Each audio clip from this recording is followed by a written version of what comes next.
एक बुढ़िया माई तुलसी जी को सींचती थी और कहती थी, हे तुलसी माता, सत की दाता, मैं तेरा बिरला सींचती हूँ। मुझे बहू दे, पीताम्बर की धोती दे, मीठा मीठा घास दे, बैकुंठ में वास दे, चटल की चाल दे, पटक की मौत दे, चंदन का काट दे, रानी का राज दे, दाल भात का भोजन दे, ग्यारस की मौत दे, कृष्ण जी का कंधा दे। तब तुलसी माता यह सुनकर सूखने लगी। तो भगवान ने पूछा, हे तुलसी, तुम क्यों सूख रही हो? तो तुलसी माता ने कहा कि एक बुढ़िया रोज आती है और यही बात कह जाती है, मैं सब बात तो पूरा कर दूंगी, लेकिन भगवान कृष्ण का कंधा कहाँ से लाऊंगी? तो भगवान बोले, जब वो मरेगी तो मैं अपने आप कंधा दे आऊँगा। तो बुढ़िया माई से कह देना। जब बुढ़िया माई मर गई, सब लोग आ गए। जब माई को ले जाने लगे तो वह किसी से नहीं उठी। तो भगवान श्री कृष्ण एक बार 12 बरस के बालक का रूप धारण करके आए और बालक ने कहा, मैं कान में एक बात कहूँगा तो बुढ़िया माई उठ जाएगी। बालक ने बुढ़िया माई के कान में कहा, बुढ़िया माई, मन की निकाल ले, पीताम्बर की धोती ले, मीठा मीठा घास ले, बैकुंठा में वास ले, चटक की चाल ले, पटक की मौत ले, कृष्ण जी का कंधा ले। यह सुनकर बुढ़िया माई हल्की हो गई।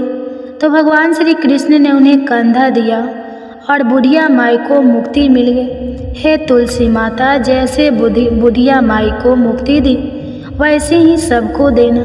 प्रेम से बोलिए श्री तुलसी महारानी जी की जय, भगवान श्री कृष्ण की जय। अब आप सुनिए तुलसी माता की दूसरी कथा। शिव पुराण के अनुसार पौराणिक समय में दैत्यों का राजा दंभ हुआ करता था। वह बहुत बड़ा विष्णु भक्त था। कई सालों तक उसके यहाँ संतान नहीं होने के कारण उसने शुक्राचार्य को अपना गुरु बनाकर उनसे श्री कृष्ण मंत्र प्राप्त किया। यह मंत्र प्राप्त करके उसने पुष्कर सरोवर में घोर तपस्या की। भगवान विष्णु उसकी तपस्या से प्रसन्न हुए और उसे संतान प्राप्ति का वरदान दे दिया। भगवान विष्णु के वरदान से राजा दंभ के यहाँ एक पुत्र ने जन्म लिया। इस पुत्र का नाम शंखचूड़ रखा गया।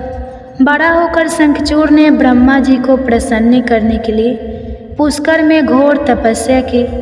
तपस्या से प्रसन्न होकर ब्रह्मा जी ने उसे वरदान मांगने को कहा। तब शंखचूड़ ने वरदान मांगा कि वह हमेशा अजर अमर रहे, वह कोई भी देवता उसे नहीं मार पाए। ब्रह्मा जी ने उसे यह वरदान दे दिया और कहा कि वह बद्री वन जाकर धर्मध्वज की पुत्री तुलसी जो तपस्या कर रही है उससे विवाह कर ले। शंखचूड़ ने वैसा ही किया और तुलसी के साथ विवाह के बाद सुखपूर्वक रहने लगा। उसने अपने बल से देवताओं, असुरों, दानवों, राक्षसों, गंधर्वों, नागों, किन्नरों, मनुष्य तथा त्रिलोकी के सभी प्राणियों पर विजय प्राप्त कर ली। वह भगवान श्री कृष्ण का परम भक्त था। शंखचूड़ के अत्याचारों से सभी देवता परेशान होकर ब्रह्मा जी के पास गए और ब्रह्मा जी उन्हें भगवान विष्णु के पास ले गए। विष्णु ने कहा कि शंखचूड़ की मृत्यु भगवान शिव के त्रिशूल से ही होगी, अतः आप उनके पास जाए। भगवान ने उन्हें चित्ररथ नामक गण को अपना दूत बनाकर शंखचूड़ के पास भेजा। चित्ररथ ने शंखचूड़ को समझाया वह देवताओं को उनका राज्य लौटा दे, परंतु शंखचूड़ ने मना कर दिया और कहा कि वह महेश्वर से युद्ध करना चाहता है। भगवान शिव को जब यह बात पता लगी तो वे युद्ध के लिए अपनी सेना लेकर निकल पड़े और दानवों में घमासान युद्ध हुआ, परंतु ब्रह्मा जी के वरदान के कारण शंखचूड़ को देवता नहीं हरा पाए। भगवान शिव ने शंखचूड़ का वध करने के लिए जैसे ही अपना त्रिशूल उठाया तभी आकाशवाणी हुई कि जब तक शंखचूड़ के हाथ में श्रीहरि का कवच है और उसकी पत्नी का सतीत्व अखंडित है, तब तक इसका वध असंभव है। आकाशवाणी सुनकर भगवान विष्णु वृद्ध ब्राह्मण का रूप धारण कर शंखचूड़ के पास गए और उससे श्रीहरि कवच दान में मांग लिया। शंखचूड़ ने वह कवच बिना किसी संकोच के दान कर दिया। शंखचूड़ का रूप बनाकर तुलसी के पास गए। शंखचूड़ रूपी भगवान विष्णु ने तुलसी के महल के द्वार पर जाकर अपने विजय होने की सूचना दी। यह सुनकर तुलसी बहुत प्रसन्न हुई और पति रूप में आए भगवान का पूजन किया। ऐसा करते ही तुलसी का सतीत्व तो खंडित हो गया और भगवान शिव ने युद्ध में अपने त्रिशूल से शंखचूड़ का वध कर दिया। तब तुलसी को जब पता चला कि वे उनके पति नहीं हैं बल्कि वे तो भगवान विष्णु हैं, तो क्रोध में आकर तुलसी जी ने कहा कि आपने छल पूर्वक मेरा धर्म भ्रष्ट किया है और मेरे पति को मार डाला, अतः मैं आपको श्राप देती हूँ कि आप पाषाण होकर धरती पर हैं। तब भगवान विष्णु ने कहा कि देवी, तुम मेरे लिए भारतवर्ष में रहकर बहुत दिनों तक तपस्या कर चुकी हो। तुम्हारा यह शरीर नदी रूप में बदल कर गंडकी नामक नदी के रूप में प्रस्तुत होगा। तुम पुष्पों में श्रेष्ठ तुलसी का वृक्ष बन जाओगी और सदा मेरे साथ रहोगी। तुम्हारे श्राप को सत्य करने के लिए मैं पाषाण शालिग्राम बनकर रहूँगा। गंडकी नदी के तट पर मेरा वास होगा। प्रेम से बोले भगवान विष्णु और तुलसी माता की जय। आइए अब सुनते हैं गरीब ब्राह्मण और तुलसी माता की कहानी। एक नगर में एक गरीब ब्राह्मण अपनी पत्नी के साथ रहता था। वह भिक्षा मांगकर अपना सारा जीवन गुजारता था और भगवान की पूजा में लगा रहता था। वह इतनी ही भिक्षा मांगता था जिससे उसके और उसके परिवार का पेट भर सके। उस नगर का राजा बहुत धनवान और ब्राह्मणों का आदर करने वाला था। राजा किसी भी ब्राह्मण को अपने महल से खाली हाथ नहीं जाने देता था। दूर दूर से ब्राह्मण राजा के पास आते और उसे मुंह मांगा दान देकर आशीर्वाद देते हुए चले जाते। एक दिन ब्राह्मण की पत्नी ने ब्राह्मण से कहा कि दूर दूर से ब्राह्मण राजा से मनचाहा दान लेकर चले जाते हैं और तुम यहाँ के यहाँ एक दिन भी राजा के पास नहीं गए। जन्म भर कंगाली कहाँ तक झेलूं। आज तुम जाओ और राजा से कुछ मांग कर ला। ब्राह्मण ने अपनी पत्नी को समझाते हुए कहा कि तू तो बावड़ी है, हमें धन की क्या ज़रूरत, हमें इतना तो मिल ही जाता है जिससे हम अपना पेट भर सकें। और राजा का धन अच्छा नहीं होता, वह हमें नहीं लेना चाहिए। ब्राह्मण की पत्नी जीत पर अड़ गई और बोली, मैं तुम्हारी एक भी बात सुनने वाली नहीं हूँ। कब तक हम कंगाली में जीते रहेंगे? तुम तो रोज़ माला लेकर बैठ जाते हो। अपने बच्चे को क्या खिलाए और क्या पहनाए? जब बच्चे दूसरे बच्चों को पहनते ओढ़ते और खाते पीते देखते हैं तो उनका मन भी ललच जाता है। आज तुम राजा के पास जाओ, राजा बहुत भला व्यक्ति है, वह हमें जरूर मुँह मांगा दाम देगा। मजबूर होकर ब्राह्मण राजा के महल की ओर चल दिया, पर राजा उस समय महल में नहीं था। ब्राह्मण को वापस लौटना पड़ा। दूसरे दिन ब्राह्मण की पत्नी ने ब्राह्मण को फिर से महल भेजा, परंतु फिर से महल में नहीं मिला राजा।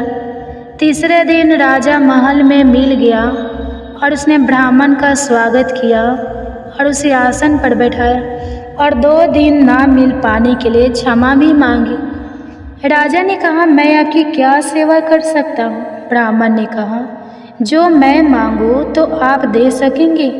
राजा ने कहा, हाँ कहिए, मैं आपकी क्या सेवा कर सकता हूँ? ब्राह्मण ने निवेदन किया, महाराज मैं कुछ और नहीं चाहता, बस आप मुझे अपनी पसीने की कमाई से 4 पैसे दान में दे दीजिए। ब्राह्मण की बात सुनकर राजा चौंक गया और सोचने लगा, खजाने में बहुत सारा धन पड़ा है, पर मेरी मेहनत की 1 कौड़ी भी नहीं है। राजा ने ब्राह्मण से कहा, आप मुझे 1 दिन का समय दें, मैं कल आपको आपका मुंह मांगा दान दूंगा। ब्राह्मण को जब खाली हाथ देखा तो पत्नी बोली, क्या हुआ? राजा ने कुछ नहीं दिया? ब्राह्मण बोला, राजा ने कल देने के लिए कहा है। ब्राह्मण की पत्नी सोचने लगी, शायद इन्होंने बहुत सारा धन मांगा होगा और राजा को इसकी व्यवस्था करने में समय लग रहा होगा, इसलिए कल बुलाया है। दूसरी ओर राजा ने अपनी राजसी कपड़े बदलकर फटे पुराने कपड़े पहने और मजदूर जैसा भेष बना लिया।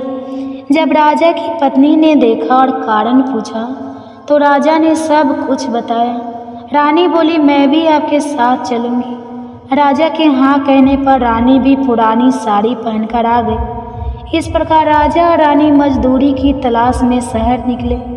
लोहारों के मोहल्ले में जाकर राजा ने आवाज़ लगाई, किसी को मजदूर चाहिए? तो आखिर एक लोहार ने उन्हें बुला लिया, जो पहिए पर हाल चढ़ाने की तैयारी कर रहा था। उसने राजा से कहा, देखो, तुम्हें पहले खलात ठोकनी पड़ेगी और जब आग आ जाए तो उसके बाद धन पीटना होगा। फिर रानी की ओर देखकर कहा कि तुम्हें कुएं में से पानी लेकर हौदी भरनी होगी और कोयले वाले घर से कोयला लेकर भट्ठी में डालना होगा। तुम दोनों को दिन भर में 2-2 आने मिलेंगे। अगर काम पसंद हो तो बोलो, नहीं तो अपना रास्ता नापो। राजा रानी लोहार के बताए काम को करने लगे। राजा खलाद ठोकने लगा पर उसे काम ठीक से नहीं हो पा रहा था। लोहार नाराज होकर राजा को ठीक से काम करने के लिए कहता तो राजा जैसे तैसे अपना काम करने लगा। रानी भी कुएं से पानी भरकर लाने लगी।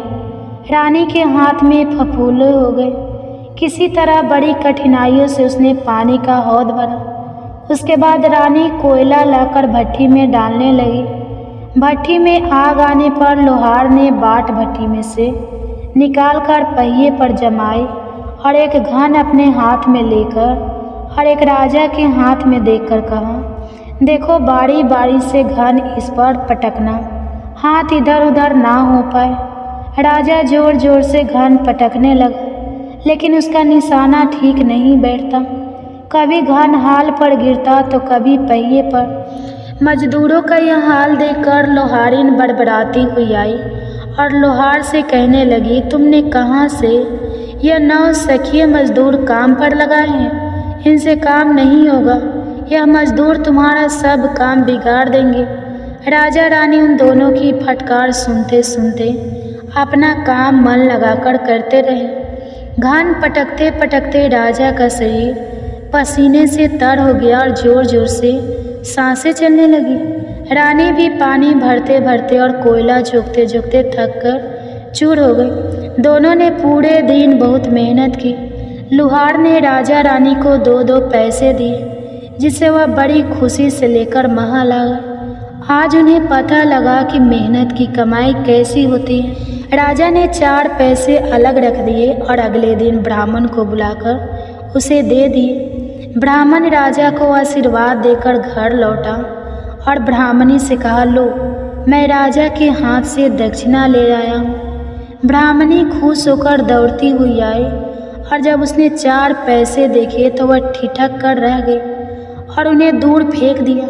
वह जल भूनकर ब्राह्मण से बोली, तुम जैसे दरिद्र से राजा के यहाँ जाकर भी कुछ ना मांगा गया, शर्म भी नहीं आती? यह कहकर वह रूठ कर चली गई और बहुत देर तक बड़बड़ करती रही। ब्राह्मण ने उन 4 पैसों को उठाकर तुलसी घर के पास रख दिया और सोचा जब ब्राह्मणी शांत हो जाएगी तो ज़रूरत पड़ने पर उठा लेगी।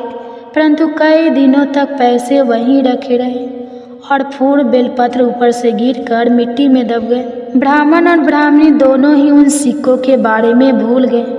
कुछ दिनों बाद तुलसी घर में 4 पौधे उगे।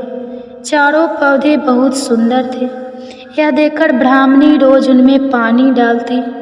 4 महीने बाद वह पौधे बड़े हो गए और उनमें फूल लगने लगे। फूल सूखने पर इनमें मोती झरने लगे। ब्राह्मण और ब्राह्मणी ने कभी मोती नहीं देखे थे। वह समझे कि कोई बीज है। हर रोज कई फूल झरते और बहुत मोती पूरे तुलसी घर में बिखर जाते। ब्राह्मणी उन मोतियों को समेटकर घर के कोने में डाल देती। इस तरह वहाँ मोतियों का ढेर लग गया। एक दिन एक सब्जी वाली आए। ब्राह्मणी को सब्जी लेनी थी पर उसके पास पैसे नहीं थे। उसने सब्जी वाली से कहा, क्या तुम इन चमकदार चीज़ों के बदले सब्जी दे सकती हो? सब्जी वाली ने देखा तो वह पहचान गई कि यह तो मोती है। उसने खुशी खुशी ब्राह्मणों को उन मोतियों के बदले उसके मन पसंदी सब्जी दे दी। अब से हर रोज ऐसा होने लगा। ब्राह्मण और सब्जी वाली दोनों खुश थे। सब्जी वाली यह सोचकर खुश थी कि मुझे 1 पैसे की तरकारी के बदले हजारों का माल मिलता है, और ब्राह्मणी यह सोचकर खुश थी कि इन चीज़ों के बदले सब्जी मिल जाती है। इस प्रकार कई महीने बीत गए। इधर राजमहल में कोई राजहंस थे तो मोती चुगते थे। राजा का यह नियम था, जब राजहंस मोती चुग लेते थे इसके बाद ही राजा और उनका परिवार भोजन करता था। एक समय बाद राजा का सारा धन उन मोतियों और दान देने में खर्च हो गया। अब राजा को मोती खरीदने के पैसे तक नहीं बचे। यह खबर पूरे नगर में फैल गई। ब्राह्मण और ब्राह्मणी को जब यह बात पता चला तो उन्होंने यही विचार किया कि राजा बहुत दानी और नेक दिल है। उसने अपना सब कुछ दान कर दिया, यहाँ तक कि शायद उनके पास खाने को भी कुछ नहीं है। ऐसे हालत में हमें उन लोगों की सहायता करनी चाहिए। तो ब्राह्मण ने कहा, अगर तू कहे तो इसमें से कुछ बीज राजा को दे दूँ। तो ब्राह्मणी कहती है, इससे सब्जी और खाने की चीज़ें मिल जाती है। ब्राह्मणी ने कहा, हाँ, मैं रोज इसके बदले सौदा लिया करती हूँ। ऐसा कहकर ब्राह्मणी एक टोकरी बीज भर लाई। ब्राह्मण राजा के पास पहुँचा और उसे वह मोती दिए और राजा को सारी बात बताई। राजा उन मोतियों को देखकर चौंक गया। उसने मोती राजहंस को दिए। राजहंस उन्हें चुगने लगा। यह देखकर राजा ने ब्राह्मण से कहा, एक एक मोती सैकड़ों रुपयों का है। सच बताए, आपके पास इतने मोती आए कहाँ से?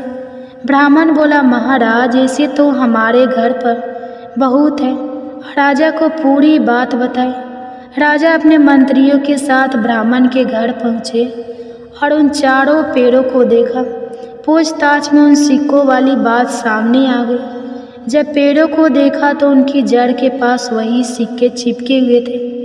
आज ब्राह्मण और ब्राह्मणी को मालूम हुआ कि उनके पास लाखों करोड़ों की दौलत है, जिसे वह साधारण बीज समझते थे। ब्राह्मण ने सोचा कि मेरे लिए यह धन किस काम का। ऐसा सोचकर ब्राह्मण ने सारे मोती राजा को दान में दे दिए। राजा की आंखें खुल गई। मेहनत के धन की कीमत उन्हें मालूम पड़ गई। उस दिन राजा ने प्रण कर लिया कि मैं खजाने के पैसों से एक भी पैसा अपने खर्च में नहीं लाऊंगा। अपना खर्च मेहनत करके चलाऊंगा। खजाने और ब्राह्मण के दान से राजा ने जनता के हित में कई धर्म कार्य शुरू किए। तुलसी माता की कथा समाप्त होती है। प्रेम से बोलिए माँ तुलसी जी की जय। आइए अब माता तुलसी की दूसरी कथा को सुनते हैं। इस कथा को सुनने से एकादशी के व्रत का संपूर्ण फल मिल जाता है। किसी समय एक कुटुंब में ननद तथा भाभी साथ साथ रहती थी। ननद का विवाह अभी नहीं हुआ था। वह तुलसी के पौधे की बहुत सेवा किया करती थी, लेकिन उसकी भाभी को यह सब बिल्कुल भी पसंद नहीं था। जब कभी उसकी भाभी को अत्यधिक क्रोध आता तब वह उसे ताना देते हुए कहती, एक बूढ़ी माई थी, कार्तिक मास में तुलसी को जल से सींचा करती थी, और जब वह तुलसी जी को सींचने जाती थी और जब वह तुलसी को सींचती तो माता से कहती है, तुलसी माता, सत की दाता, मैं तेरा बिरवा सींचती हूँ, मुझे बहू दे, पीले रंग की धोती दे, मीठा ग्रास दे, बैकुंठ में वास दे, अच्छी मौत दे, चंदन का काठ दे, अच्छा राज दे, खाने को दाल भात दे, और 11 के दिन कृष्ण का कंधा दे। बूढ़ी माई की यह बात सुनकर तुलसी माता धीरे धीरे सूखने लगी। तुलसी माता को इस प्रकार सूखते देख भगवान ने पूछा, हे तुलसी, तुम दिन प्रतिदिन क्यों सूखती जा रही हो? तब तुलसी माता ने कहा, बस मेरे मन की मत पूछो। प्रभु भगवान कहने लगे, मैं नहीं पूछूंगा तो कौन पूछेगा? तब तुलसी माता कहने लगी, हे कृष्ण, एक बूढ़ी माई आती है और अपनी बात कहकर चली जाती है। मैं उसकी सारी बातें को पूरी कर दूंगी, लेकिन कृष्ण का कंधा कहाँ से लाऊंगी? तब भगवान कृष्ण कहने लगे कि अगर वह मरेगी तो अपने आप ही मैं कंधा देने आ जाऊंगा। तुम बूढ़ी माई से यह बात कह देना। इसके बाद बहुत दिनों के बाद वह बूढ़ी माई मर गई। बूढ़ी माई के मरने पर सारा गांव इकट्ठा हो गया और उनका अंतिम संस्कार आने पर उसे उठाने लगे, लेकिन वह बहुत भारी हो गई, जिससे उनकी अर्थी टस से मस नहीं हुई। सभी बोले, यह तो बहुत संस्कारी थी, बहुत पूजा पाठ करती थी, और यह तो कार्तिक मास में तुलसी जी को भी सींचा करती थी। इसने तो कोई पाप नहीं किया, फिर ये इतनी भारी कैसे हो गई? सभी आपस में चर्चा करने लगे। तभी एक बूढ़े ब्राह्मण के वेश में भगवान कृष्ण वहाँ आए और कहने लगे, अरे भाइयों, यह भीड़ कैसी है? तब गांव वाले बोले कि एक बूढ़ी माई मर गई है और वह इतनी पापनी थी कि उनकी तो अर्थी उठाए नहीं उठ रही, बहुत भारी हो गई है। पूरा जीवन तो उन्होंने बड़ा पूजा पाठ किया। तब भगवान कहने लगे कि मुझे इनके कान में कुछ कह लेने दो, फिर यह उठ जाएंगी। भगवान बूढ़ी माई के पास गए और उनके कान में कहा, माई, तू अपने मन की कर ले, पीताम्बर की धोती ले, मीठा मीठा ग्रास ले, बैकुंठ में वास ले, चटक की चाल ले, चंदन का काठ ले, झालर की झंकार ले, दाल भात को जमीन ले, और ले श्री कृष्ण का कंधा भी ले।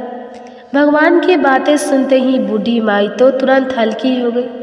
तब भगवान स्वयं उन्हें अपने कंधे पर ले गए और इस प्रकार बूढ़ी माई को मुक्ति मिल गई और वह बैकुंठ लोक को चली गई। हे तुलसी माता, जैसे आपने उन बूढ़ी माई की मुक्ति करी, वैसे ही हम सबकी करना। जैसे भगवान ने उन्हें कंधा दिया, वैसा ही हमें भी देना। सभी प्रेम से बोलिए, तुलसी माता की जय, श्री कृष्ण भगवान की जय। अब सुनिए तुलसी माता के पूर्व जन्म की कथा। तुलसी माता से जुड़ी एक कथा बहुत प्रचलित है। श्रीमद् देवी भागवत पुराण में भी इनके अवतरण की दिव्य लीला कथा बताई गई है। एक बार भगवान शिव ने अपने तेज को समुद्र में फेंक दिया। उससे एक महातेजस्वी बालक ने जन्म लिया। यह बालक आगे चलकर जलंधर के नाम से पराक्रमी दैत्य राजा बना और इसकी राजधानी का नाम जलंधर नगरी था। दैत्यराज कालनेमी की कन्या वृंदा का विवाह जलंधर से हुआ। जलंधर महाराज था। अपनी सतह के मध्य से चूर उसने माँ लक्ष्मी जी को पाने की कामना से युद्ध किया, परंतु समुद्र से ही उत्पन्न होने के कारण माता लक्ष्मी ने उसे अपने भाई के रूप में स्वीकार किया। तब देवताओं से युद्ध में पराजित होकर जलंधर देवी पार्वती जी को पाने की लालसा से कैलाश पर्वत पर गया। भगवान देवाधिदेव शिव जी का ही रूप धरकर वह माता पार्वती जी के समीप गया, परंतु माता ने अपने योग बल से उसे तुरंत पहचान लिया और वह वहाँ से अंतर्ध्यान हो गई। तब देवी पार्वती ने क्रोध होकर सारा वृत्तांत भगवान विष्णु को सुनाया। जलंधर की पत्नी वृंदा अत्यंत पतिव्रता स्त्री थी। उसी के पतिव्रत धर्म की शक्ति से जलंधर ना तो मारा जाता था और ना ही पराजित होता था। इसलिए जलंधर का नाश करने के लिए वृंदा के पतिव्रत धर्म को भंग करना बहुत जरूरी थी। इसी कारण भगवान विष्णु ऋषि का वेश धारण कर वन में जा पहुँचे, जहाँ वृंदा अकेली भ्रमण कर रही थी। भगवान के साथ दो मायावी राक्षस भी थे, जिन्हें देखकर वृंदा भयभीत हो गई। ऋषि ने वृंदा के सामने क्षण भर में दोनों को भस्म कर दिया।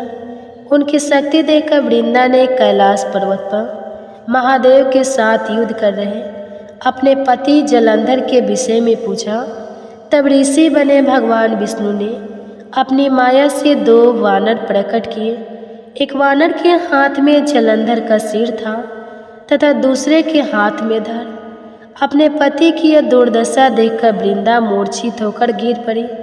होश में आने पर उन्होंने ऋषि रूपी भगवान से विनती की कि हे उसके पति को जीवित करें। तब भगवान ने अपनी माया से पुनः जलंधर का सिर धड़ से जोड़ दिया, परंतु स्वयं भी वह उसी शरीर में प्रवेश कर गए। वृंदा को इस छल का जरा भी आभास नहीं हुआ और जलंधर बने भगवान के साथ वृंदा पतिव्रता का व्यवहार करने लगी, जिससे उसका सतीत्व भंग हो गया। और सतीत्व भंग होते ही उधर जलंधर कैलाश पर्वत पर महादेव के साथ युद्ध कर रहे जलंधर का वध हो गया। भगवान शिव ने जलंधर का वध कर दिया और इस सारी लीला का जब वृंदा को पता चला तो उसने क्रोध होकर भगवान विष्णु को शीला होने का श्राप दे डाला और स्वयं सती हो गई। जहाँ वृंदा भस्म हुई वहाँ राख पर तुलसी का पौधा हो गया। तब भगवान विष्णु ने वृंदा से कहा, हे वृंदा, तुम अपने सतीत्व के कारण मुझे लक्ष्मी से भी अधिक प्रिय हो गई हो। अब तुम तुलसी के रूप में सदा मेरे साथ रहोगी। जो मनुष्य मेरी शालिग्राम रूप के साथ तुलसी जी का विवाह करेगा उसे इस लोक और परलोक में विपुल यश प्राप्त होगा। जिस घर में तुलसी होती है वहाँ यम के दूत भी असमय नहीं आ सकते। गंगा और नर्मदा जी के जल में स्नान तथा तुलसी जी का पूजन बराबर माना जाता है। चाहे मनुष्य कितना भी पापी क्यों न हो, मृत्यु के समय जिसके प्राण मंजरी रही तुलसी और गंगा जल मुख में रखकर निकल जाते हैं वह पापों से मुक्त होकर बैकुंठ धाम को प्राप्त होता है। जो मनुष्य तुलसी और आंवला की छाया में अपने पितरों का श्राद्ध करता है उसके पितर भी मोक्ष को प्राप्त हो जाते हैं और अर्ध गति से मुक्ति हो जाती है। सभी प्रेम से बोलिए, पतित पावनी तुलसी मैया की जय। एक बार किसी गांव में किसान रहता था। वह हर दिन मंदिर जाता और तुलसी माता की पूजा किया करता था। वह तुलसी माता से रोज प्रार्थना करता कि हे तुलसी माता, मेरे आनंद करना। तुलसी माता ने एक दिन सोचा कि यह किसान बहुत सीधा साधा है, एक तो गरीब है, फिर भी हर दिन समय निकालकर मेरी पूजा किया करता है। मैं इसके लिए कुछ न कुछ करना चाहती हूँ। यह सोचकर तुलसी माता ने एक छोटी कन्या का रूप धरा और किसान के रास्ते पर जाकर बैठ गई और फिर उस किसान से कहने लगी कि मैं भी तुम्हारे घर चलना चाहती हूँ, मेरा कोई नहीं है। किसान ने सोचा घर पर तो मेरी 6 बेटियाँ पहले से ही हैं, अब 7 लड़कियों का मैं पेट कैसे भरूंगा, कैसे उनका लालन पोषण करूंगा और कैसे इनका विवाह करूंगा। मेरे पास तो कुछ भी नहीं है। यह सोचकर वह किसान बहुत परेशान हो गया। मारे दुख के उसको आजकल कुछ भी अच्छा नहीं लग रहा था, यहाँ तक कि उसको खाना खाने का भी मन नहीं कर रहा था। उसे इस तरह परेशान देखकर उसकी पत्नी बोली कि क्या बात है, आजकल बहुत दुखी रहने लगे हो। तब वह किसान बोला, क्या बताऊँ, मैं मंदिर जाता हूँ, वहाँ पर एक छोटी सी कन्या बैठी हुई है और वह रोज़ कहती है कि मैं भी तुम्हारे घर चलूँगी। अब तुम ही बताओ भला, घर पर तो हमारी 6 बेटियाँ पहले से ही हैं, अब 7वीं को लाकर मैं कैसे उसका पेट भरूंगा, कैसे गुजारा होगा। किसान की पत्नी बोली, अरे इसमें परेशान होने की इतनी क्या बात है, अगर वह आ रही है तो आने दो। जैसे हमारी यह 6 बेटियां रहती हैं वैसी वह भी रह लेगी। तब किसान बोला, अरे हम उसका विवाह कैसे कराएंगे, कैसे इतने बड़े परिवार का गुजारा होगा।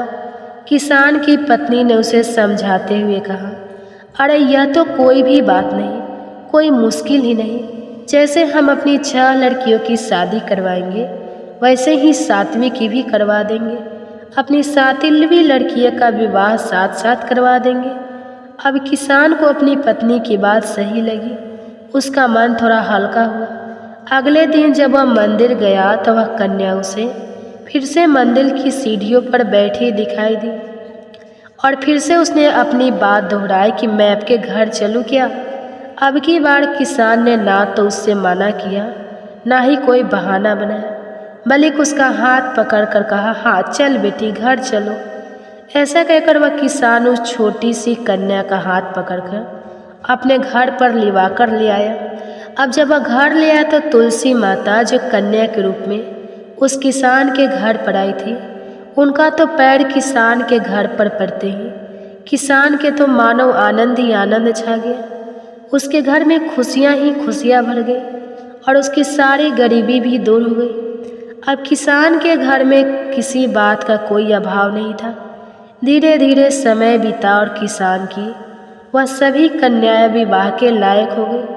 जब वह किसान अपनी बेटिया की शादी के लिए वर ढूंढने के लिए जाने लगा तो सबसे छोटी कन्या ने कहा कि पिताजी मेरे लिए तो शालिग्राम जी के मंदिर में जाकर शालिग्राम जी को ही लेकर आना और उनसे कहना कि वह बारात लेकर आए मुझसे विवाह करने के लिए। और पिताजी मेरी बाकी 6 बहनों के लिए आप अपनी इच्छा से वर ढूंढ लेना। किसान ने ऐसा ही किया और तुलसी महारानी की कृपा से उसके तो सारे जेवर कपड़ा खाना सब तैयार हो गया और खूब धूमधाम से सबका विवाह हो गया। और उस किसान के घर पर तुलसी माता की कृपा हो गई। हे तुलसी माता, जैसे आपने उस किसान के घर पर कृपा की वैसे ही सब पर करना और वैसे ही आनंद और खुशियाँ सबको देना। कथा को कहते सुनते और हुंकार भरते सभी भक्तों के घर पर अपनी कृपा दृष्टि बनाए रखना, सभी के दुख दूर करना। तुलसी के पास दिया जलाने से क्या होता है? प्रिय भक्तों, सनातन हिंदू धर्म में तुलसी के पौधे का महत्व सबसे अधिक है। इसकी सबसे पहले पूजा भगवान विष्णु जी ने की थी। श्री हरि कहते हैं किस प्रकार देवी लक्ष्मी से बैकुंठ को ऐश्वर्य प्राप्त होता है, उसी प्रकार बैकुंठ में तुलसी के कारण ही पवित्रता प्राप्त है। पृथ्वी लोक पर जिस स्थान पर भी तुलसी का पौधा होगा उस स्थान पर कभी बुराई का वास नहीं होगा। ऐसा स्थान सबसे अधिक पवित्र होगा। इसी कारण से हमें हमारे घर में तुलसी का पौधा अवश्य ही लगाना चाहिए। तुलसी के पास दीपक जलाने से क्या होता है, आइए जानते हैं इस प्राचीन महान कथा के माध्यम से जो भगवान श्री कृष्ण ने देवी सत्यभामा को सुनाई। दोस्तों, एक समय की बात है, देवी सत्यभामा भगवान श्री कृष्ण के पास आकर उनसे पूछने लगी, हे स्वामी, आपने मुझे तुलसी के पौधे को जल देने का महात्म सुना दिया है, लेकिन तुलसी के पास दीपक जलाने का क्या महात्म्य है? रोज शाम को तुलसी के पास दीपक क्यों जलाया जाता है? इससे मनुष्य को कौन सा फल प्राप्त होता है? तुलसी के पास दीपक जलाने की विधि क्या है तथा दीपक लगाते समय कौन से मंत्र का उच्चारण करना चाहिए? कृपया आप मुझे विस्तार से बताइए। भगवान श्री कृष्ण कहते हैं, हे देवी, आज तुमने समस्त संसार के कल्याण की भावना से बहुत ही उत्तम प्रश्न किया है। तुम्हारे इस प्रश्न का उत्तर देने से पूर्व मैं तुम्हें एक प्राचीन इतिहास सुनाता हूँ, जिससे तुम्हें तुम्हारे सभी प्रश्नों के उत्तर मिल जाएंगे। शाम को तुलसी के पास दीपक जलाने से जो फल मिलता है उसी का वर्णन मैं इस कथा में करूँगा, इसलिए तुम इस कथा को ध्यान पूर्वक सुनो। इस कथा को ध्यान से पूरा सुनने मात्र से मनुष्य को 100 वर्षों तक तुलसी के पास दीपक जलाने का पुण्य प्राप्त होता है। देवी सत्यभामा कहती है, हे प्रभु, मैं कथा को सुनने के लिए उत्सुक हूँ, कृपया आप इस कथा को मुझे सुनाइए। मैं इस कथा को ध्यान पूर्वक सुनूंगी। तब भगवान श्री कृष्ण देवी सत्यभामा को वह कथा सुनाने लगते हैं। हे देवी, पूर्व काल की बात है, दक्षिण दिशा में तुंगभद्रा नाम की एक बहुत बड़ी नदी है। उसी नदी के किनारे हरिहरपुर नाम का एक अत्यंत सुंदर नगर बसा हुआ है। उसी नगर में हरि दीक्षित नाम के एक ब्राह्मण निवास करते थे। वे अत्यंत गुणवान, चरित्रवान, धर्म कार्य करने वाले तथा वेदों के मार्ग पर चलने वाले थे। उन्होंने समस्त शास्त्रों का अध्ययन किया हुआ था। उसी ब्राह्मण की एक पत्नी थी जिसे लोग दुराचार कहकर पुकारते थे, क्योंकि उसके कर्म ही उसके नाम के अनुसार थे। वह सदैव ही अपने पति को अपमानित करती थी, अपने पति के लिए कुवच्चा कहती थी, पति को भयंकर दुख देती थी, पति के लिए कभी भोजन नहीं बनाती थी।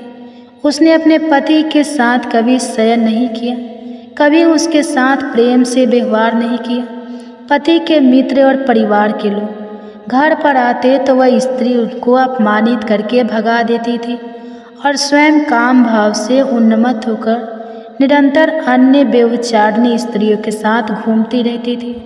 उसका मन पति को छोड़कर पराये पुरुषों में लगा रहता था। उसने कभी अपने पति से प्रेम पूर्वक बात नहीं की, किंतु पराये सुंदर पुरुषों के संग बैठकर बातें करती थी। पराये पुरुषों को मोहित करने के लिए सज धज कर गाँव में घूमने जाया करती थी। कभी वह वन में किसी वृक्ष के नीचे खड़ी रहकर सुंदर पुरुषों की राह देखती और किसी दुष्ट पुरुष को मोहित करके उसके संग भोग विलास किया करती। एक दिन हरि दीक्षित ने अपनी पत्नी से कहा, हे भद्रे, तुम्हारा यह आचरण उचित नहीं है। इस प्रकार से पाप करने पर तुम्हारा अहित ही होगा, इसलिए तुम अभी से यह सब बुरे काम करना छोड़ दो। तुम्हारे इस प्रकार से व्यवहार से मुझे बड़ा दुख हो रहा है। तब उस दुराचार स्त्री ने कहा, ना जाने किस पाप के कारण मेरा तुझ जैसे भीख मंगे के साथ विवाह हुआ है। लगता है पिछले जन्म में मैंने पाप ही किए होंगे, इसी कारण से मुझे ऐसा गरीब पति मिला है। तो मेरी कोई भी इच्छा को पूर्ण नहीं कर सकता। मुझे विवशता के कारण तेरी इस झोपड़ी में रहना पड़ता है, भिक्षा मिलाया हुआ भोजन खाना पड़ता है। अब और अधिक मैं इस कष्ट को सहन नहीं करने वाली। किसी दिन मैं तुझे छोड़कर अवश्य चली जाऊंगी।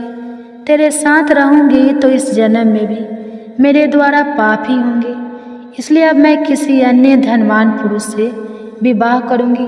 हरि दीक्षित ने अपनी पत्नी से कहा, हे प्रिय, तुम इस प्रकार के अब शब्द ना कहो। इस प्रकार से अपने पति को त्यागने का विचार मन से छोड़ दो। जो स्त्री अपने पति को त्याग कर पराये पुरुष के पास जाती है, उसका अहित ही होता है, उसे नरक में जाना पड़ता है। उस दुराचारी पत्नी ने कहा, नरक में तुम्हें जाना चाहिए, क्योंकि तुम कोई काम धंधा तो करते नहीं, भीख मांग कर खाते और मुझे भी छूट खिलाते। पत्नी को दुखी और असंतुष्ट रखने वाला पति नरक नहीं जाता, और तुम्हारा घर कोई नरक की सजा से कम नहीं। तुम्हारे साथ इस घर में रहने से अच्छा मैं नरक में जाकर। इस प्रकार उस हरि दीक्षित की पत्नी ने अनेक प्रकार के कटु वचनों से अपने पति का अनादर किया और उसे अपमानित किया। श्री कृष्ण कहते हैं, हे देवी, जो स्त्री अपने पति का अनादर करती है, जो अपने पति का अपमान करती है, उसके घर में दुर्भाग्य ही आता है। पति को छोड़कर पराये पुरुष के पास जाने वाली स्त्री को नरक में दंड अवश्य ही भोगना पड़ता है। अब आगे सुनो उस दुराचार स्त्री के साथ क्या होता है। एक दिन वह दुराचारी स्त्री वन में जाकर एक वृक्ष के नीचे खड़ी हुई। उसका चित्त काम से भरा हुआ था और किसी सुंदर कामी पुरुष की राह देख रही, किंतु बहुत समय बीतने के बाद उस स्थान पर कोई पुरुष नहीं आया। इसलिए वह अत्यंत दुखी हो गई और प्रियतम की खोज में इधर उधर देखने लगी। उस दिन उसका सारा परिश्रम व्यर्थ हो गया। वह वहाँ खड़ी होकर वह नाना प्रकार की बातें कहकर विलाप करने लगी। हाय हाय, आज तो इस मार्ग से कोई भी सुंदर पुरुष नहीं आया। अब मैं कैसे अपनी काम शांति करूं? आज की रात कैसे बीतेगी? कौन मेरे इस सुंदर शरीर का उपभोग करेगा? मेरी जवानी और सुंदरता को आकरण ही नष्ट हो रही है। कोई भी सुंदर शरीर को पाने की कामना नहीं करता। अब मैं कहाँ जाऊँ? कौन मुझे अपनाए? कौन मेरे साथ भोग विलास करेगा? मेरा पति तो मूर्ख है, किंतु अब ऐसा लगता है कि संसार ही मूर्ख पुरुषों से भरा पड़ा है। कोई भी इतनी सुंदर स्त्री को पाने की कामना नहीं कर रहा है।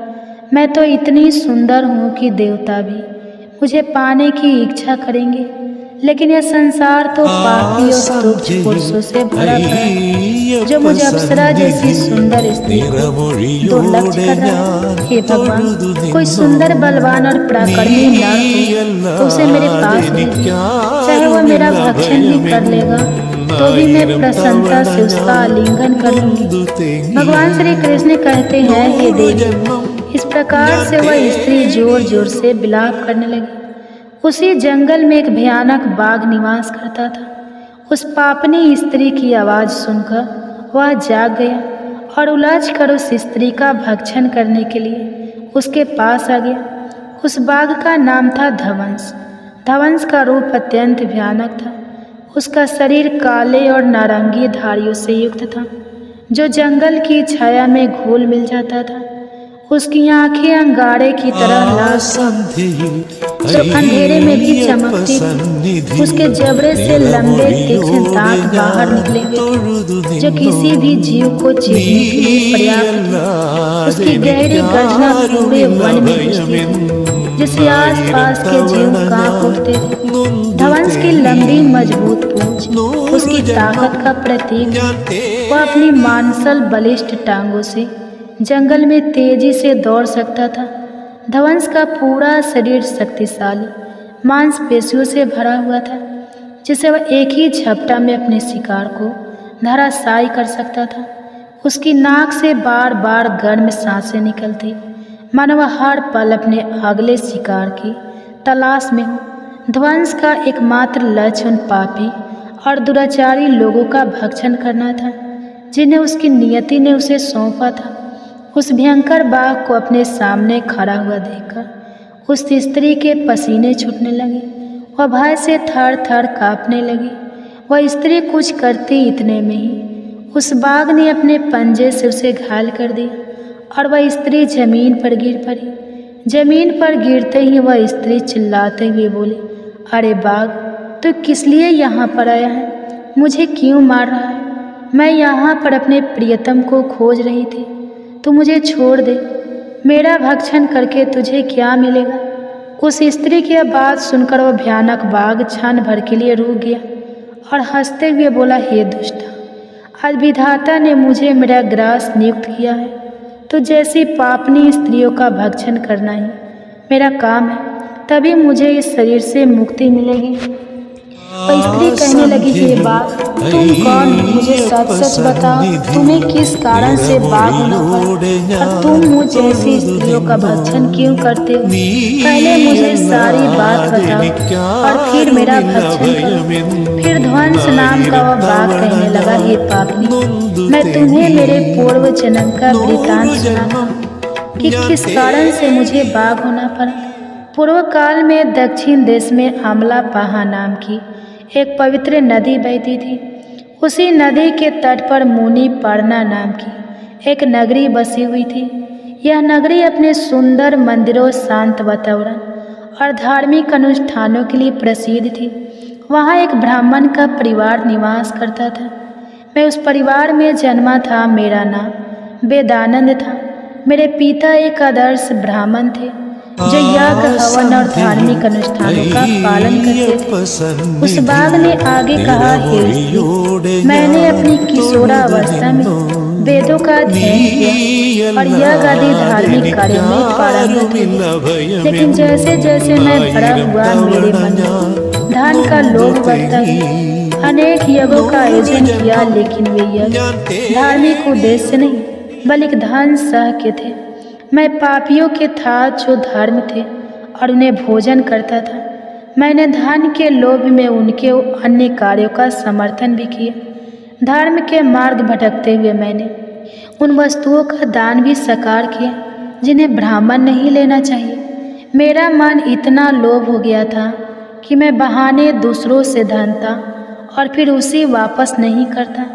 मैंने अनेक प्रकार के छल कपट किए और इस प्रकार पाप करते हुए कई वर्ष बीत गए। समय के साथ मेरा शरीर कमजोर हो गया, बाल सफेद हो गए, आंखें धुंधली हो गई और मुंह के दांत गिर गए। परंतु धन का लोग अभी मेरे मन से नहीं गए और मैं पाप करता रहा। उस बाघ ने अपने दुख भरे स्वर में आगे कहा, एक दिन धन के लालच में मैं फिर से नदी के किनारे गया। वहाँ मैंने अन्य धूर्त ब्राह्मणों के साथ मिलकर लोगों को ठगा। हम सभी ने झूठे मंत्रों का उच्चारण किया और बिना विधि विधान के ही देवी देवताओं का पूजन किया। इसका उद्देश्य कि केवल अधिक से अधिक धन दान में प्राप्त करना था। हमने लोगों को धर्म के नाम पर धोखा दिया। उस दिन मैंने काफ़ी धन एकत्र किया, लेकिन उसी समय मेरे साथ एक भयानक घटना घटी। मैं उसी दिन नदी के तट पर बैठा हुआ था। तभी एक बीमार और भटकता हुआ कुत्ता मेरे पास आया। मैंने उसे दुत्कार कर भगा दिया, लेकिन वह क्रोध में आकर मेरे पैर में काट बैठा। मैं मूर्छित होकर वहीं गिर पड़ा। उसी क्षण मेरे प्राण निकल गए। मेरी मृत्यु के बाद यम के दूत प्रकट हुए। वे काले और भयानक रूप वाले थे और उनके हाथों में जंजीर थी। उन्होंने मुझे पकड़ लिया और यमपुरी की ओर ले गए। यमपुरी में मुझे यमराज के सामने खड़ा किया। यमराज ने अपने दिव्य सिंहासन से चित्रगुप्त को आदेश दिया, वे मेरे कर्मों का लेखा जोखा प्रस्तुत करें। चित्रगुप्त ने बड़े ही गंभीर स्वर में कहा, हे धर्मराज, यह ब्राह्मण जिसका नाम वेदानंद था, इसने अपने जीवन में घोर पाप किए। इसने धर्म के नाम पर लोगों को ठगा, झूठे मंत्रों का उच्चारण कर यज्ञ किए और भगवान का अपमान किया। यह धन के लालच में धर्म से दूर हो गया। इसने कभी भी धर्म का पालन नहीं किया, इसलिए यह पापी ब्राह्मण नरक जाने के योग्य है। फिर यमराज ने अपने दूतों को आदेश दिया, इस पापी को नरक की अग्नि में डाल दो, या वहाँ जाकर अपने कर्म का फल भोगे। इसके बाद मुझे नरक की भयंकर अग्नि में डाल दिया गया। वर्षों तक मैंने वहाँ की यंत्रणा सहन की। मेरी आत्मा को भयंकर पीड़ा सहनी पड़ी। अनेक वर्षों की सजा के बाद मेरे पापों के कारण मुझे बाघ का शरीर प्राप्त हुआ और मैं इस दुर्गम वन में निवास करने लगा। ध्वंस ने अपनी कहानी को समाप्त करते हुए कहा, अपने पूर्व जन्म के पापों का प्रायश्चित करते हुए मैंने संकल्प लिया कि मैं कभी भी महात्मा, साधु, पुरुष या सती स्त्रियों का भक्षण नहीं करूंगा। मैं केवल उन पापियों, दुराचार और उलटा स्त्रियों का भक्षण करता हूँ जिन्होंने अपने जीवन में अधर्म के मार्ग पर चलकर दूसरों को दुख दिया है। मुझे विश्वास है कि ऐसा करने से मुझे मेरे पापों से मुक्ति मिलेगी और मैं इस शरीर से जल्दी मुक्त हो जाऊंगा।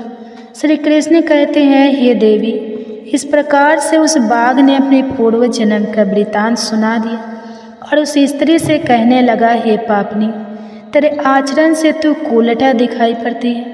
अपने पति को छोड़कर तो इस वन में अन्य पुरुषों के साथ भोग विलास करने के लिए आई, इसलिए आज तू मेरा ग्रास अवश्य बनेगी।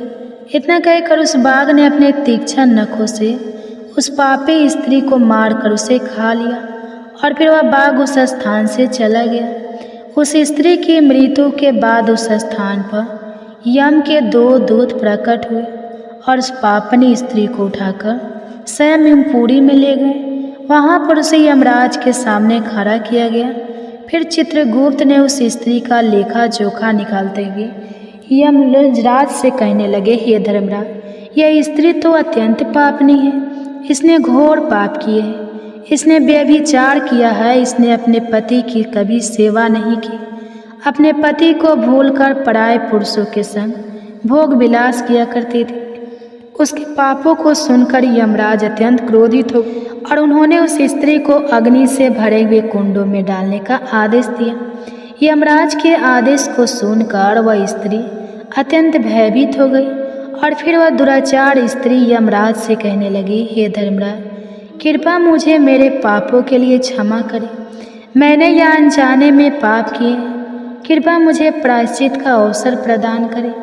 यमराज कहते हैं, हे स्त्री, तुमने जो पाप किए हैं वो निंदनीय है। तुम्हारे पापों के लिए कोई प्रायश्चित नहीं है।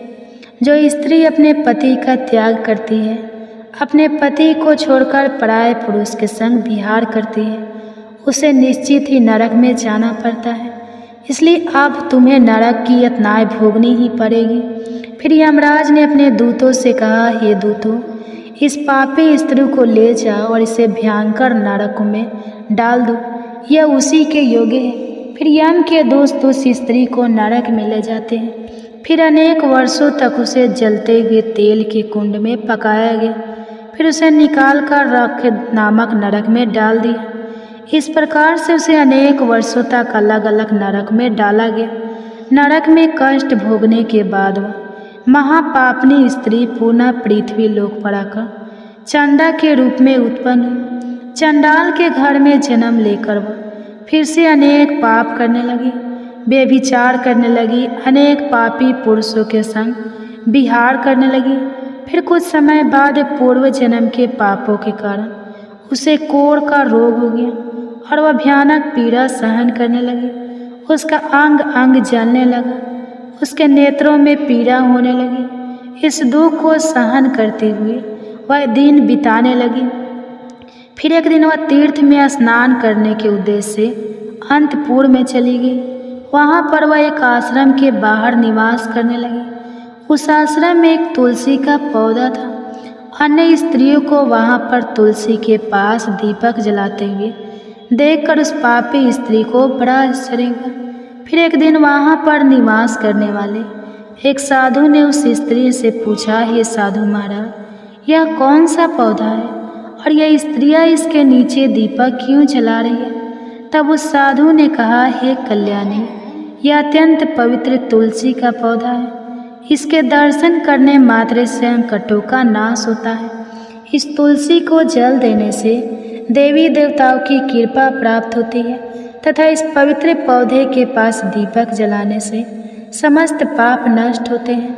उस साधु की बात सुनकर उस स्त्री को बड़ी प्रसन्नता हुई और उसने साधु से कहा, हे साधु महाराज, यदि कोई अत्यंत पापनी स्त्री भी इसके पास दीपक जलाएगी तो उसके पाप नष्ट होंगे क्या? वह साधु कहते हैं, हे पुत्री, यह सत्य है। यदि किसी स्त्री ने घोर पाप भी किए हो तब भी उसके पाप नष्ट होते हैं। उसके सभी जन्मों के पाप भी तुलसी के पास दीपक जलाने से नष्ट होते हैं। किंतु हे पुत्री, तुम कौन हो और किस कारण से यह प्रश्न पूछ रही हो? वह स्त्री कहती है, हे साधु महाराज, मैं महापापनी हूँ। मैंने व्यभिचार किया है तथा अनेक प्रकार के पाप किए हैं। मेरे पापों के कारण ही मेरी ऐसी दुर्दशा हुई है। कृपया मुझे पापों से मुक्ति का उपाय बताइए। साधु कहते हैं, हे पुत्री, अब से तुम नित्य इस तुलसी के पास दीपक जलाओ, तुम्हारे समस्त पाप और दोष समाप्त हो जाएंगे। उस साधु की बात सुनकर उस पापी स्त्री ने भी वही किया। उसने तुलसी के पौधे के पास एक दीपक जला दिया। इस प्रकार से वह स्त्री नित्य उसी स्थान पर तुलसी के पास दीपक जलाने लगी। फिर एक दिन वह स्त्री शाम के समय तुलसी के पास दीपक जलाने लगी तो उसी समय उसकी हृदय फटने से उसकी मृत्यु हो गई और वह वही जमीन पर पड़ी रही। फिर यमराज के दो दूत उस स्त्री को यमलोक में ले जाने के लिए उस स्थान पर प्रकट हुए। जैसे ही यम के दूत उसी पापी स्त्री को पास में बांधकर ले जाने लगे, भगवान विष्णु के दो पार्षद उस स्थान पर प्रकट हुए। वे दिव्य पार्षद अत्यंत तेजस्वी और दिव्य आभा से युक्त थे। उनके शरीर से स्वर्णिक प्रकाश की किरणें निकल रही थी जो चारों ओर का अंधकार दूर कर देती थी। उनका रूप इतना मोहक और दिव्य था कि उन्हें देखकर किसी का भी मन श्रद्धा से भर जाता। उनके चेहरे पर शांत मुस्कान थी जो अपार करुणा और दया का प्रतीक थी। उनके वस्त्र रत्न जड़ित और रेशमी थे जो नीले और सुनहरे रंग में चमक रहे थे, मानो स्वयं बैकुंठ का सौंदर्य उनके व्यक्तित्व में समाया हो। उनके कानों में सुनहरे कुंडल झूल रहे थे जिनसे दिव्य संगीत की ध्वनि प्रतीत होती थी। उनके माथे पर तिलक और चमकती हुई बिंदी थी जो उनके दिव्यता का सूचक थी। वे दोनों विशाल कद और बलिष्ठ थे। उनके हाथों में दिव्य गदा थी जो न्याय और धर्म की शक्ति का प्रतीक थी। वे उस स्त्री को अपने दिव्य स्पर्श से मुक्ति का आश्वासन देने आए थे जिससे उसके सभी पाप नष्ट हो सके और उसे स्वर्ग की यात्रा का अधिकारी बना सके। उन पार्षदों ने यमराज के दूतों को रोक लिया और कहने लगे, हे यमदूतों, इस स्त्री को तुम छोड़ दो। यह स्त्री नरक जाने के योग्य नहीं है। तुम इसके आदेश से ऐसा अधर्म कर रहे हो।